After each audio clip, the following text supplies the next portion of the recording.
2017 എന്നാണ് ഈ electoral bond ഉദയം ചെയ്യുന്നത്.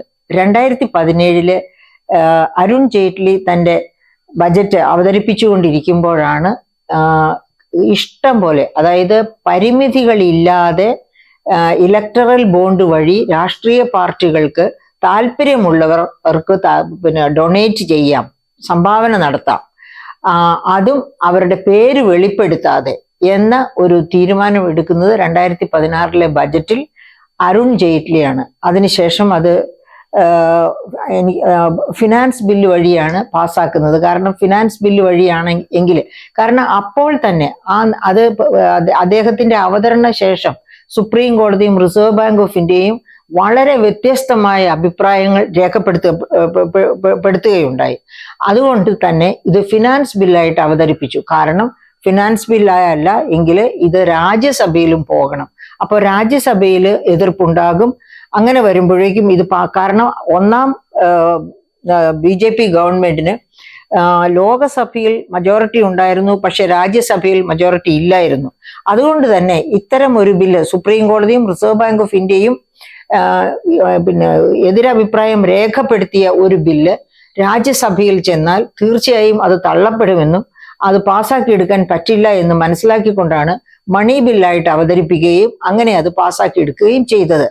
പക്ഷെ അന്നു മുതൽ ജനാധിപത്യത്തെ സ്നേഹിക്കുകയും വിശ്വസിക്കുകയും ചെയ്യുന്നവർക്കൊക്കെ അതൊരു വലിയ പ്രശ്നമായി, അതായത് തിരുത്തപ്പെടേണ്ട അല്ലെങ്കിൽ മാറ്റപ്പെടേണ്ട ഒരു നിയമമായി തന്നെ നിലകൊണ്ടു.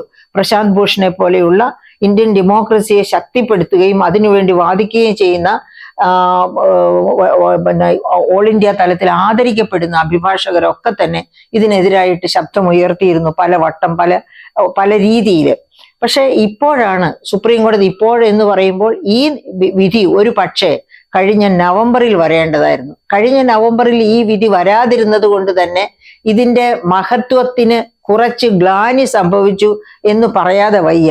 കാരണം ഒരു പക്ഷേ ഈ വിധി വിപരീതമായിരിക്കാം എന്ന ഒരു ധാരണ BJP ഗവൺമെന്റ് ഉണ്ടായിരുന്നിരിക്കണം. അതുകൊണ്ട് തന്നെ തങ്ങളുടെ ഈ പറയപ്പെട്ട ഇലക്ടറൽ ബോണ്ടിലേക്ക് സംഭാവന ചെയ്യുന്നവരുടെ എണ്ണം, അതായത് ധാരാളമായിട്ട് സംഭാവന കിട്ടണം എന്ന് വിചാരിച്ച് കഴിഞ്ഞ നവംബർ തൊട്ട് ഇങ്ങോട്ടുള്ള കാലങ്ങളിൽ അവര് കഠിന ശ്രമം നടത്തിയിരിക്കണം. അതുകൊണ്ട് തന്നെ വളരെയധികം, അതായത് ഈ 2024 നടക്കാൻ പോകുന്ന ലോകസഭാ ഇലക്ഷനിലേക്ക് വേണ്ടത്ര പണം ഇതിനകം ഇലക്ടറൽ ബോണ്ട് വഴി BJP ഗവൺമെന്റ് സ്വീകരിച്ചിട്ടുണ്ടാകണം. അത് മാത്രമാണ് ഇന്നലത്തെ ഈ വിധിയുടെ സൗന്ദര്യം അല്പം കെടുത്തിക്കളയുന്നത്. അല്ലാത്ത പക്ഷം ഇത് വളരെ അത്യുദാത്തമായ ഒരു വിധിയാണ്. ഇത് ഡെമോക്രസിയെ ഉയർത്തിപ്പിടിക്കുന്നു. അത് മാത്രവുമല്ല, ഈ വിധി പ്രസ്താവത്തോടുകൂടി കോടതി പറയുന്ന പല കാര്യങ്ങളുണ്ട്. അതായത് ധനസ്വാധീനത്തിന്റെ ചിറകരിയുകയായിരുന്നു. ഒന്നാമത് നമുക്ക് എടുത്തു പറയാവുന്നത് കോടതിയുടെ ഈ വിധി ധനസ്വാധീനത്തിന്റെ ചിറകരിഞ്ഞു എന്നുള്ളതാണ്. എന്തുകൊണ്ടാണ് അങ്ങനെ പറയാൻ കാരണം? അതായത് ഏതൊരു പാർട്ടിയാണെങ്കിലും എങ്ങനെ പണം ചെലവഴിക്കുന്നു ഇലക്ഷന്റെ തലേന്ന്, അതായത് ഇലക്ഷൻ ഡിക്ലയർ ചെയ്യുന്നതിന് തൊട്ടു മുൻപ്, ഇലക്ഷൻ ഡിക്ലയർ ചെയ്തു കഴിഞ്ഞാൽ പിന്നെ ഒരു തരത്തിലും പണ സ്വാധീനം കൊണ്ട് ചെല്ലാനൊക്കില്ല. അപ്പൊ അത് ഡിക്ലയർ ചെയ്യാൻ ദിവസം ഇതാ അടുത്തു വരുന്നു. ഇതൊക്കെ തീർച്ചയായിട്ടും കേന്ദ്ര ഗവൺമെന്റിന്റെ അറിവിലുണ്ടായിരിക്കും ഏത് ദിവസമാണ് ഡിക്ലയർ ചെയ്യാൻ പോകുന്നതെന്ന്. അപ്പൊ അത് ഡിക്ലയർ ചെയ്യുന്നതിന് മുൻപ് അവർക്ക് കാട്ടിക്കൂട്ടേണ്ട എല്ലാ കാര്യങ്ങളും അവർ ചെയ്തിരിക്കും. അതായത് ജനങ്ങളെ, വോട്ടേഴ്സിനെ സ്വാധീനിക്കാൻ വേണ്ടി എന്തൊക്കെ നടപടികളാണ് വേണ്ടത്, ആ നടപടികളൊക്കെ എങ്ങനെ കൊണ്ടുവരണം, ഇതൊക്കെ നന്നായിട്ട് നേരത്തെ തന്നെ അവരുടെ ഇലക്ഷൻ പ്രൊപ്പഗാൻഡ നടത്തേണ്ടവർ കണക്ക് കൂട്ടി വെച്ചിട്ടുണ്ട്. അതാ ഇപ്പൊ തന്നെ നമുക്കറിയാം, നരേന്ദ്രമോദിയുടെ ഗ്യാരണ്ടി എന്നും പറഞ്ഞ് എല്ലാ ദിവസവും നമ്മള് ന്യൂസ് ചാനൽ ഏതെങ്കിലും തുറന്ന് നോക്കാമെന്ന് വെച്ചാൽ അതിലൊക്കെ ആ ഗ്യാരണ്ടി ഉണ്ട്. പത്രങ്ങളുടെ അടിക്കുറിപ്പായിട്ട് കൊടുക്കുന്നത് ഗ്യാരണ്ടിയാണ്. അങ്ങനെ എങ്ങനെയാണ് ഒരു ഇലക്ഷനിലേക്ക് ജയം വരിക്കാനായിട്ട് ശ്രമിക്കേണ്ടത്, നടന്നു നീക്കേണ്ടത് എന്ന് കൃത്യമായിട്ട് അവർ പഠിച്ചിട്ടുണ്ട്. അഥവാ അതൊക്കെ കൈകാര്യം ചെയ്യാൻ അവർക്ക് പ്രത്യേക വിങ്ങുകളുണ്ട്. എത്ര ദശകോടികൾ ചെലവഴിക്കുന്നു എന്നത് മാത്രം നാം അറിയുന്നില്ല, അതേ ഉള്ളൂ. അപ്പൊ അങ്ങനെ ചെലവഴിക്കാനുള്ള പണം സംഭരിക്കാനുള്ള മാർഗങ്ങൾ എല്ലാ രാഷ്ട്രീയ പാർട്ടികളും നോക്കാറുണ്ട്. പക്ഷേ ഈ നിയമം വരുന്നതിന് മുമ്പ്, അതായത് അരുൺ ജെയ്റ്റ്ലി ഈ ഇലക്ടറൽ ബോണ്ട് നിയമപരമായി കൊണ്ടുവരുന്നതിന് മുൻപ് ഒരു വ്യക്തി 20,000, ഒരു കോർപ്പറേറ്റ് ബോഡി ആകട്ടെ വ്യക്തിയാകട്ടെ, 20,000 രൂപയിൽ കൂടിയ കോൺട്രിബ്യൂഷൻ ഒരു രാഷ്ട്രീയ പാർട്ടിക്ക് ഇലക്ഷൻ ഫണ്ടിലേക്ക് കൊടുക്കുമ്പോൾ അത് ആരാണ് എന്നുള്ളത് വെളിപ്പെടുത്തണമായിരുന്നു. അതുകൊണ്ട് തന്നെ കോർപ്പറേറ്റുകൾക്കും വ്യക്തികൾക്കും ഇത് ഭയമായിരുന്നു ഇങ്ങനെ കൊടുക്കാനായിട്ട്. വാങ്ങുന്ന രാഷ്ട്രീയ പാർട്ടിയും അത് തലവേദന ഉണ്ടാക്കുമായിരുന്നു. അതിനെ ഓവർകം ചെയ്യാൻ വേണ്ടിയാണ്, ആ തടസ്സം ഇല്ലാതെയാക്കാൻ വേണ്ടിയാണ് അരുൺ ജെയ്റ്റ്ലി ഇങ്ങനെ ഒരു നിയമം മണി ബില്ലായിട്ട് കൊണ്ടുവന്ന് പാസ്സാക്കി എടുക്കുന്നത്. അപ്പോൾ നമുക്ക് ഊഹിക്കാവുന്നതേ ഉള്ളൂ ഇങ്ങനെ ഒരു നിയമം പാസ്സായി വന്നാൽ എന്താണ് സാധാരണ സംഭവിക്കാൻ സാധ്യത. ഒന്നാമത്, ഇലക്ഷൻ ഫണ്ടിങ്ങിൽ സുതാര്യതയില്ലാതെ വരും. സുതാര്യതയില്ലാതെ വരിക എന്ന് പറഞ്ഞാൽ, ഒരു പക്ഷെ ഭരണത്തിൽ വരുമെന്ന് നല്ല ഉറപ്പുള്ള ഒരു പാർട്ടി, അതായത് ഇപ്പോ ആ പാർട്ടി BJP ആണെന്ന് വെക്കുക. BJP ആണെങ്കിൽ BJP ഭരണത്തിൽ വരുമെന്ന് ഏകദേശം, ഉദാഹരണത്തിന് ഇലക്ഷൻ തന്ത്രങ്ങളൊക്കെ കരുപിടിപ്പിക്കുന്ന അവരുടെയൊക്കെ നടത്തുന്ന സർവേകൾ, ആ സർവേ റിപ്പോർട്ട് പുറത്തു വരുമ്പോൾ പലപ്പോഴും പറയും ഇന്ന പാർട്ടി ഇത്ര ഭൂരിപക്ഷം മേടിക്കും എന്നൊക്കെ പറഞ്ഞ് നേരത്തെ തന്നെ പുറത്തു വരും റിസൾട്ട്സ്. അങ്ങനത്തെ റിസൾട്ട്സ് കണ്ടു കഴിയുമ്പോൾ തന്നെ ഈ കോർപ്പറേറ്റ് ഭീമന്മാർക്ക്, അതുപോലെ തന്നെ കോർപ്പറേറ്റ് ഭീമന്മാർ മാത്രമല്ല, foreign institutional investors, foreign direct investors, അവരും ഒക്കെ ഭീമന്മാർ തന്നെയാണ്, കോർപ്പറേറ്റ് ഭീമന്മാർ തന്നെ ആയിരിക്കും. ഇത്തരക്കാർക്കൊക്കെ അറിയാം ആരായിരിക്കും, അതായത് ഒരേകദേശ രൂപം കിട്ടും ആരായിരിക്കും ഭരണത്തിൽ വരിക, ആരെയാണ് സ്വാധീനിക്കേണ്ടത്. അപ്പോൾ അവരുടെ ഇലക്ഷൻ ഫണ്ടിലേക്ക് ധാരാളമായിട്ട്, ഇപ്പോൾ ഉദാഹരണത്തിന് സ്റ്റേറ്റ് ബാങ്ക് ഓഫ് ഇന്ത്യ വഴിയാണ് ഇലക്ടറൽ ബോണ്ടുകൾ വിറ്റഴിക്കപ്പെടുന്നത്. അപ്പോൾ ആ ഇലക്ടറൽ ബോണ്ടിലേക്ക് എത്ര കോടിയാണ് വരുന്നത്, ആരാണ് സംഭാവന ചെയ്യുന്നത് എന്ന കാര്യം SBIക്ക് അറിയാൻ പറ്റും. പിന്നെ ഗവൺമെന്റ് ഓഫ് ഇന്ത്യക്കും അത് ആ രഹസ്യം ചോർന്ന് കിട്ടാം, അഥവാ കിട്ടുമായിരിക്കണം. അതിനുള്ള മാർഗങ്ങൾ അവർ കണ്ടിരിക്കും. ബാക്കി ആർക്കും, പൊതുജനത്തിന് അറിയാൻ പറ്റില്ല. അപ്പൊ നമ്മുടെ വിവര അവകാശ നിയമം അതാണ് അവിടെ ലംഘിക്കപ്പെടുന്നത്. ഇതിൽ സുതാര്യതയില്ല. വോട്ടർമാരുടെ വിവര അവകാശ നിയമം ലംഘിക്കപ്പെടുകയും ചെയ്യുന്നു. ഇനിയുമുണ്ട് ഇതിന് ഒരുപാട് ചതിക്കുഴികൾ. കാരണം ഗവൺമെന്റിന് തന്നെ ഭീഷണിപ്പെടുത്തി ഈ കോർപ്പറേറ്റ് ബോഡികളെ കൊണ്ട് വളരെയധികം ഭീമമായ തോതിൽ ഇലക്ട്രൽ ബോണ്ടിലേക്ക് സംഭാവന ചെയ്യിപ്പിക്കാം. ഉദാഹരണത്തിന് നമ്മൾ ഹിൻഡൻബർഗ് റിപ്പോർട്ട് എടുക്കുക. ഹിൻഡൻബർഗ് റിപ്പോർട്ട് വന്നപ്പോൾ തീർച്ചയായിട്ടും നമ്മുടെ പ്രധാനമന്ത്രി, അതിന്റെ കക്ഷി, അതിലെ പ്രതിയായി തീർന്ന ആരാണ്? അതിലെ പ്രതിയായി തീർന്നിരിക്കുന്ന ആള് അദാനിയാണ്. അപ്പൊ അദാനി ഗ്രൂപ്പ്, നമുക്കറിയാം ഇന്ത്യയെ മുഴുവനും വിഴുങ്ങാൻ ശക്തമായ രീതിയിൽ അദാനി എന്ന കോർപ്പറേറ്റ് ഭീമൻ വളർന്നുകൊണ്ടിരിക്കുകയാണ്. അങ്ങനെ വളർന്നുകൊണ്ടിരിക്കുന്ന ഒരു ഭീമനെ വീണ്ടും വളർത്തത്തക്ക രീതിയിലുള്ള നടപടികളാണ് നമ്മുടെ BJP ഗവൺമെന്റ് എല്ലാ കാലത്തും തുടർന്നുകൊണ്ടിരിക്കുന്നത്.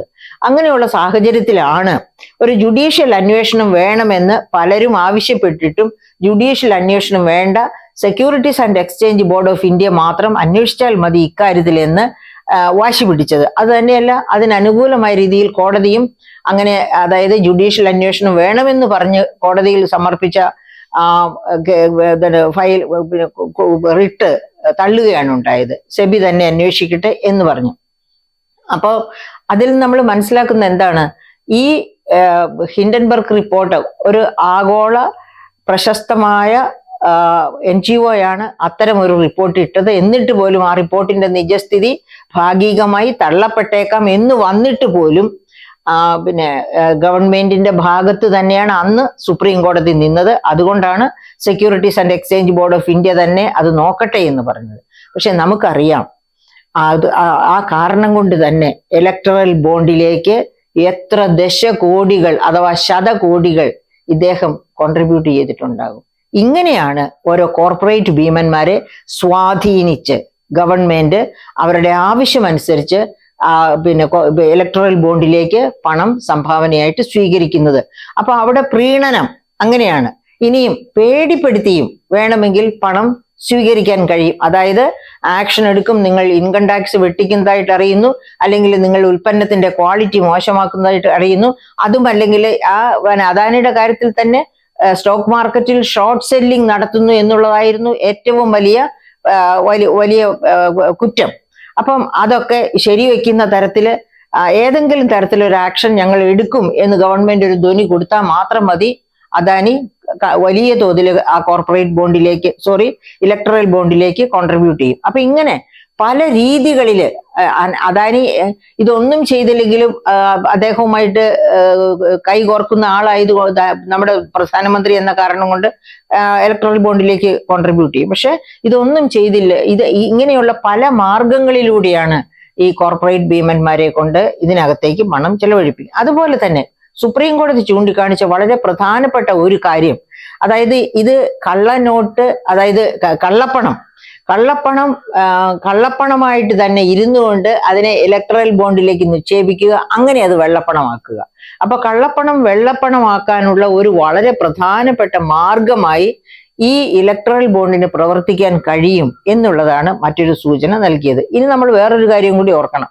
അതായത് ഇലക്ട്രൽ ബോണ്ടിലേക്ക് പണം നിക്ഷേപിക്കുമ്പോൾ നമ്മുടെ പിണറായി ഗവൺമെന്റ് ചെയ്തതുപോലെ, അതായത് നമ്മുടെ പിണറായി ഗവൺമെന്റ് ഇവിടെ ചെയ്തത് സ്പോൺസർഷിപ്പ് കളക്ഷൻ നമുക്കറിയാം. മറ്റുള്ളവരിൽ നിന്ന് സ്പോൺസർഷിപ്പ് കളക്ട് ചെയ്യുക എന്ന് പറയുമ്പോൾ തന്നെ അങ്ങോട്ടും ഇങ്ങോട്ടും കൊടുക്കുകയും വാങ്ങുകയും ചെയ്യുന്ന ഒരു പദ്ധതിയാണത്.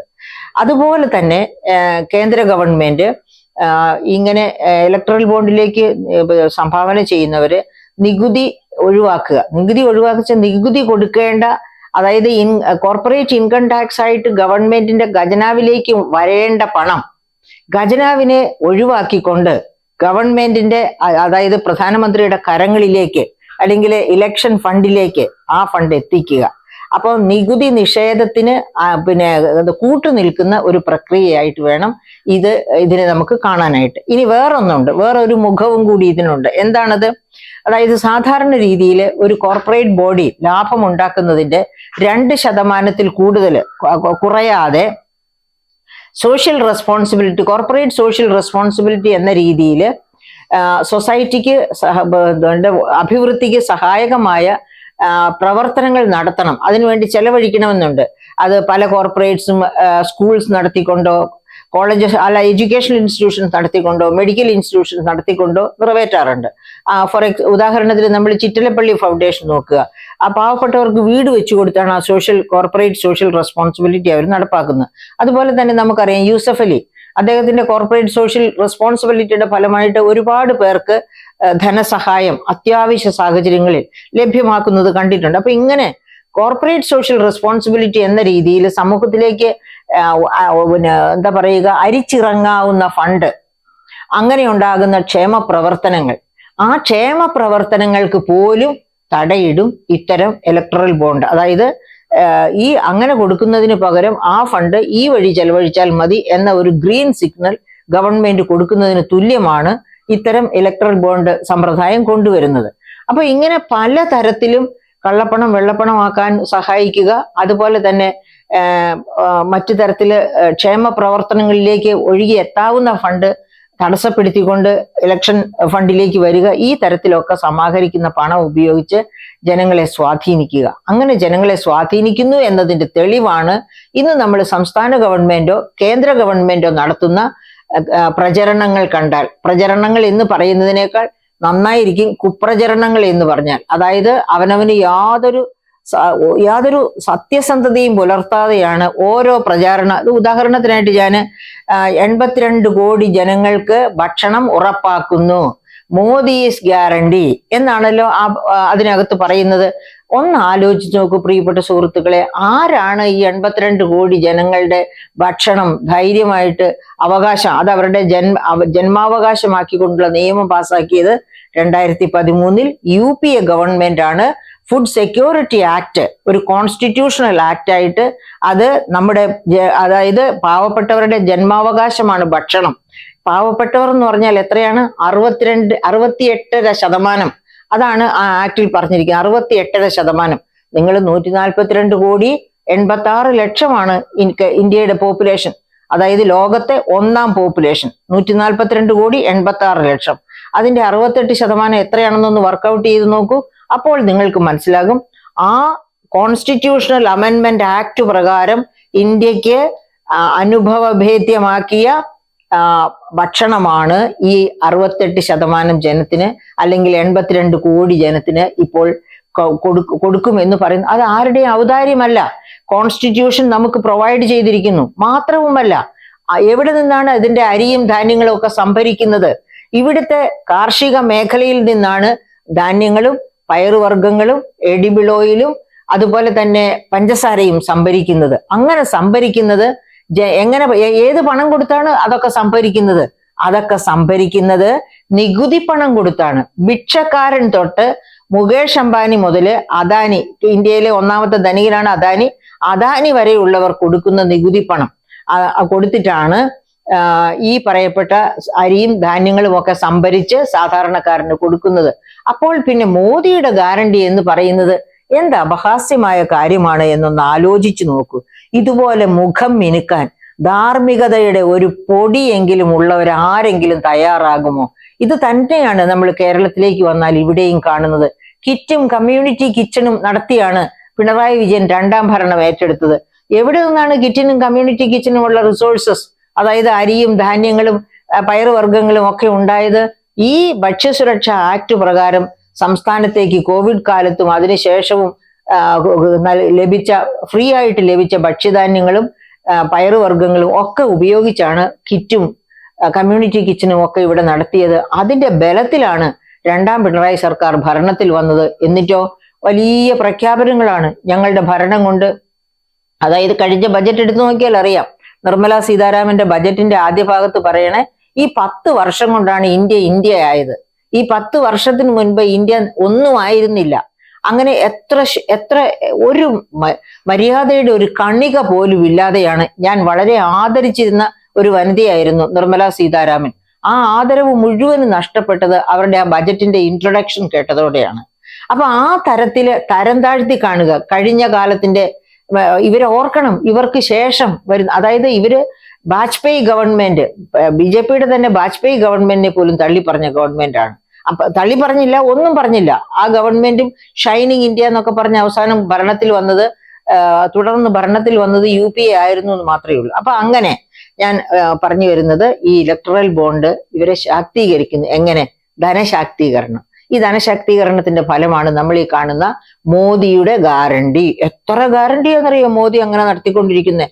10-27 ഗ്യാരണ്ടികളുണ്ട് മോദിയുടെ പേരിൽ. ഓരോന്നും ഒന്ന് കുറിച്ചു വെച്ച് അതിന്റെ യഥാർത്ഥ ചിത്രം നിങ്ങൾ, പിന്നെ ഇതൊക്കെ അറിയാവുന്ന, കമ്പ്യൂട്ടറൊക്കെ കുറച്ച് വർക്ക് ചെയ്യാൻ അറിയാവുന്നവരാണെങ്കിലേ ഒന്ന് എടുത്ത് നോക്കുക. നമ്മുടെ ഇന്ത്യൻ ഇക്കോണമിയുടെ അതായത് ministry of finance, ministry of agriculture, ministry of welfare, ഇങ്ങനെയുള്ള ഓരോ മിനിസ്ട്രിയുടെയും കീഴിലേക്ക് ചെന്നിട്ട് ഈ പറയുന്ന ഓരോ ഗ്യാരണ്ടിയെ പറ്റി ഒന്ന് ചെക്ക് ചെയ്യുക. അപ്പൊ നിങ്ങൾക്ക് മനസ്സിലാകും ഈ ഗ്യാരണ്ടികളെല്ലാം UPA ഗവൺമെന്റിന്റെ കാലത്ത് കൊണ്ടുവന്ന ഗ്യാരണ്ടികളാണ്. തൊഴിലുറപ്പ് പദ്ധതി 2005 UPA ഗവൺമെന്റ് കൊണ്ടുവന്നതാണ്. അതുപോലെ തന്നെ 2013 കൊണ്ടുവന്നാണ് ഫുഡ് സെക്യൂരിറ്റി ആക്ട്. അപ്പൊ അങ്ങനെയുള്ള ആക്ടുകളെല്ലാം നിങ്ങൾ നോക്കിയാൽ ഈ പറയപ്പെട്ട ബേട്ടി ബച്ചാവോ ബേട്ടി പഠാവോ അത് വേറൊരു തരത്തിലായിരുന്നു. അന്നൊന്നും പ്രധാനമന്ത്രിയുടെ പേരില്ലായിരുന്നു അതിനകത്ത്. അത് മാത്രമാണ് വ്യത്യാസം. അങ്ങനെ പ്രധാനമന്ത്രിയുടെ പേര് കൂട്ടിച്ചേർത്ത് പിന്നെ മോദിയുടെ ഗ്യാരണ്ടി എന്ന് പറഞ്ഞു കൊടുക്കുന്ന ഈ എല്ലാ സ്കീംസും UPA ഗവൺമെന്റ്. അപ്പൊ ഞാൻ പറഞ്ഞു വരുന്നത് എന്താണെന്ന് വെച്ചാൽ, ഇലക്ട്രൽ ബോണ്ടിന്റെ ഏറ്റവും വലിയ പൈശാചിക മുഖം നാം കാണുന്നത് ഇത്തരം മിനുക്കുപണികളിലാണ്. അതായത് വോട്ടേഴ്സിനെ കള്ളത്തരത്തിൽ സ്വാധീനിക്കാനുള്ള ഒരുപാട് മാർഗങ്ങൾ ഇവർ ഈ ഫണ്ട് ഉപയോഗിച്ച് ഇവർ തുറന്നു വയ്ക്കുന്നു. അങ്ങനെ വോട്ടേഴ്സിനെ സ്വാധീനിച്ച് ഭരണത്തിൽ വരുന്നു. ഭരണത്തിൽ വന്നു കഴിഞ്ഞാൽ താഴെ തട്ടിലുള്ള ജനങ്ങളെ പറ്റി യാതൊരു വിശ്വാസവുമില്ല. ഇല്ലെന്നുള്ളതിന്റെ തെളിവ് ഞാൻ പറയട്ടെ. അതായത് 2023 ഗ്ലോബൽ ഹങ്കർ ഇൻഡെക്സ് നിങ്ങൾ എടുത്തു നോക്കുക. ആ ഗ്ലോബൽ ഹങ്കർ ഇൻഡെക്സിൽ, അതായത് പട്ടിണിയുള്ള രാജ്യങ്ങൾ ഇന്ന് ലോകത്ത് UN-ന്റെ കീഴിൽ 295 രാജ്യങ്ങൾ ലിസ്റ്റ് ചെയ്തിട്ടുണ്ട്. പക്ഷെ അക്കൂട്ടത്തില് പട്ടിണി ഇപ്പോഴും നിലനിൽക്കുന്ന 125 രാജ്യങ്ങളേ ഉള്ളൂ. ആ 125 രാജ്യങ്ങളുടെ പട്ടികയിൽ 111ാം സ്ഥാനമാണ് ഇന്ത്യക്ക്.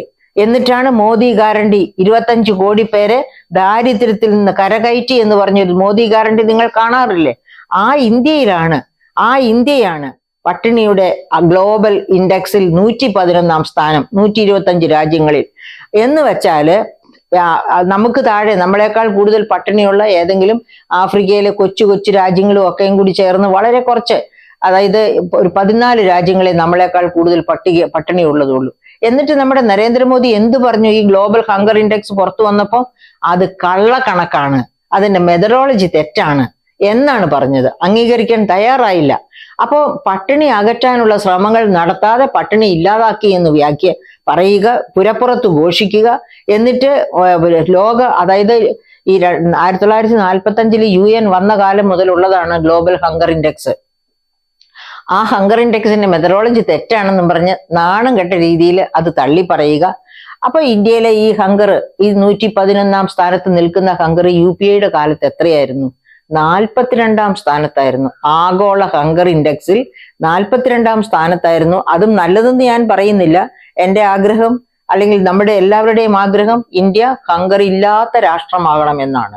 അപ്പൊ 42 സ്ഥാനത്ത് നിന്നതിനെ തള്ളി 111 വരെ താഴ്ത്തി എന്നിട്ട് പറയുകയാണ് ഞാൻ 25 കോടിക്ക് പട്ടിണിയിൽ നിന്ന് കരകയറ്റിയതിന് മോദിയുടെ ഗ്യാരണ്ടി എന്ന് പറഞ്ഞു. അപ്പൊ ഇതൊക്കെ കാണിക്കുന്നത് എന്താണ്? ഇലക്ടറൽ ബോണ്ടിന്റെ ഹുങ്ക്. ഈ ഹുങ്ക് അവസാനിപ്പിക്കാൻ പറ്റി സുപ്രീം കോടതിയുടെ ഈ വിധിയിലൂടെ അത് എന്നാണ് നമുക്ക് സമാശ്വസിക്കാവുന്ന ഏറ്റവും പ്രധാനപ്പെട്ട കാര്യം. വേറൊരു പ്രത്യേക കാര്യം എൻ്റെ പ്രിയപ്പെട്ട ശ്രോതാക്കളെ ഓർമ്മപ്പെടുത്താനുള്ളത്, 2017 മുതൽ 2023 വരെ ഇലക്ടറൽ ബോണ്ട് വഴി ഓരോ പാർട്ടിയുടെ ഫണ്ടിലേക്കും വന്ന ഫണ്ട് എത്ര എന്നുകൂടി കോടതി ചൂണ്ടിക്കാണിച്ചിട്ടുണ്ട്. അത് ചൂണ്ടിക്കാണിക്കുക മാത്രമല്ല, ഇതിന്റെ വ്യക്തികളെ ഓരോരുത്തരും എത്ര കോടി വീതം സംഭാവന ചെയ്തു എന്നുള്ളത് ബാങ്ക് കണ്ടുപിടിച്ച് കൃത്യമായിട്ട് പൊതുജനത്തിനെ അറിയിക്കണമെന്നും കൂടി കോടതി ഉത്തരവിട്ടിട്ടുണ്ട്. അതാണ് ഈ ഉത്തരവിന്റെ, അതായത് വിവരാവകാശത്തെ മാനിക്കുന്ന, വോട്ടർമാരുടെ മാനിക്കുന്ന കോടതി എന്നതിന്റെ തെളിവാണ് അത്തരമൊരു ഒരു മുന്നറിയിപ്പ് അല്ലെങ്കിൽ ഒരു വാർണിംഗ് ഇവർക്ക് കൊടുത്തിരിക്കുന്നത്. അപ്പൊ എത്രയാണെന്ന് നമുക്ക് നോക്കാം. 2017 മുതൽ 2023 വരെ ഓരോ പാർട്ടിക്കും കിട്ടിയ ഇലക്ടറൽ ബോണ്ടുകൾ വഴി ലഭിച്ച സംഭാവന. ഏറ്റവും കൂടുതൽ കിട്ടിയത് BJPക്ക് 6566.11 കോടി, കോൺഗ്രസിന് കിട്ടിയത് 1123.3 കോടി. അതായത് BJPക്ക് കിട്ടിയത്, ഒരിക്കൽ കൂടി പറയുന്നു, 6566.11 കോടി. കോൺഗ്രസിന് കിട്ടിയത് 1123.3 കോടി. അതായത് ഈ കഴിഞ്ഞ, ഞാൻ പറഞ്ഞല്ലോ, നവംബറിന് മുൻപ് ഈ വിധി വന്നിരുന്നുവെങ്കിൽ ഈ പ്രാവശ്യത്തെ ഈ ഇലക്ടറൽ ബോണ്ട് വിൽപ്പനയെ കുറയ്ക്കാൻ പറ്റുമായിരുന്നു, ഒരുപക്ഷെ തടയിടാൻ പറ്റുമായിരുന്നു. അത് വിധി ഇങ്ങനെ നീണ്ടുപോയത് കൊണ്ട് ആ സ്വാധീനം വിധിക്ക് ഇലക്ടറൽ ബോണ്ടിൽ ചെലുത്താൻ കഴിഞ്ഞില്ല എന്ന് ഞാൻ നേരത്തെ സൂചിപ്പിച്ചല്ലോ. ഒന്ന് നോക്കുക, കഴിഞ്ഞ 2 മാസം മുതൽ 11 വരെ, അതായത് ഈ 15-ാം തീയതിയാണല്ലോ ഈ ഉത്തരവ് വരുന്നത്. ഈ കഴിഞ്ഞ 11-ാം തീയതി വരെ, നവംബറിൽ വരേണ്ടിയിരുന്ന ഉത്തരവാണ്, അത് വരാതിരുന്നത് കൊണ്ട് ഈ കഴിഞ്ഞ 2 മാസം കൊണ്ട്, ഈ ഫെബ്രുവരി 11 വരെയുള്ള കാലയളവില് വന്ന ബോണ്ടിലേക്ക് വന്ന നിക്ഷേപമാണ് പറയാൻ പോകുന്നത്. 571.80 കോടിയുടെ കടപ്പത്രങ്ങളാണ് 9 ദിവസം കൊണ്ട് വിറ്റുപോയത്. അതിൽ 570.05 കോടിയുടെ കടപ്പത്രങ്ങൾ പാർട്ടികൾ പണമാക്കി മാറ്റി. പണമാക്കാനുള്ള കടപ്പത്രങ്ങൾ തിരികെ നൽകണമെന്ന കോടതി നിർദ്ദേശം ബാധകമാകുന്നത് 1.75 കോടിക്ക് മാത്രമാണ്. അതായത് നവംബറിൽ ഈ നിയമം വന്നിരുന്നു, ഈ ഉത്തരവ്, സുപ്രീം കോടതിയുടെ ഉത്തരവ് വന്നിരുന്നുവെങ്കിൽ ഈ പറയപ്പെട്ട 571.80 കോടിയുടെ ബോണ്ടുകൾ വിൽക്കപ്പെടുകയില്ലായിരുന്നു. അതുകൊണ്ടാണ് ഞാൻ നേരത്തെ പറഞ്ഞത്, ഈ വിധിയുടെ ഗ്ലാനി കുറയ്ക്കുന്നുണ്ട് ഇതിന്റെ കാലതാമസം. ഇത് നവംബറിൽ വരേണ്ടിയിരുന്ന വിധിയാണ്, അത് ഫെബ്രുവരിയിലായി പോയി എന്നതുകൊണ്ട്. ഏതായാലും നമുക്കറിയാം, ഇലക്ടറൽ ബോണ്ട് ശക്തനെ കൂടുതൽ ശക്തനാക്കും. അതായത് ശക്തമായ പാർട്ടി ഏതോ ആ പാർട്ടിയെ ധനശാക്തീകരണത്തിലൂടെ വീണ്ടും ഭരണത്തിൽ കയറ്റുക, അതിനുള്ള ഒരു തന്ത്രമായിട്ട് പാർട്ടികൾ ഉപയോഗിച്ചു. അതിന് ഇപ്പോൾ ഇതാ കടിഞ്ഞാണിട്ടിരിക്കുന്നു, നിരോധിച്ചിരിക്കുന്നു. സന്തോഷം. ബഹുമാനപ്പെട്ട സുപ്രീം കോടതിയുടെ മുൻപിൽ നമുക്ക് എല്ലാവർക്കും ആദരവോടെ കൈകൂപ്പാം ഈ ഒരു തീരുമാനത്തിന് വേണ്ടി.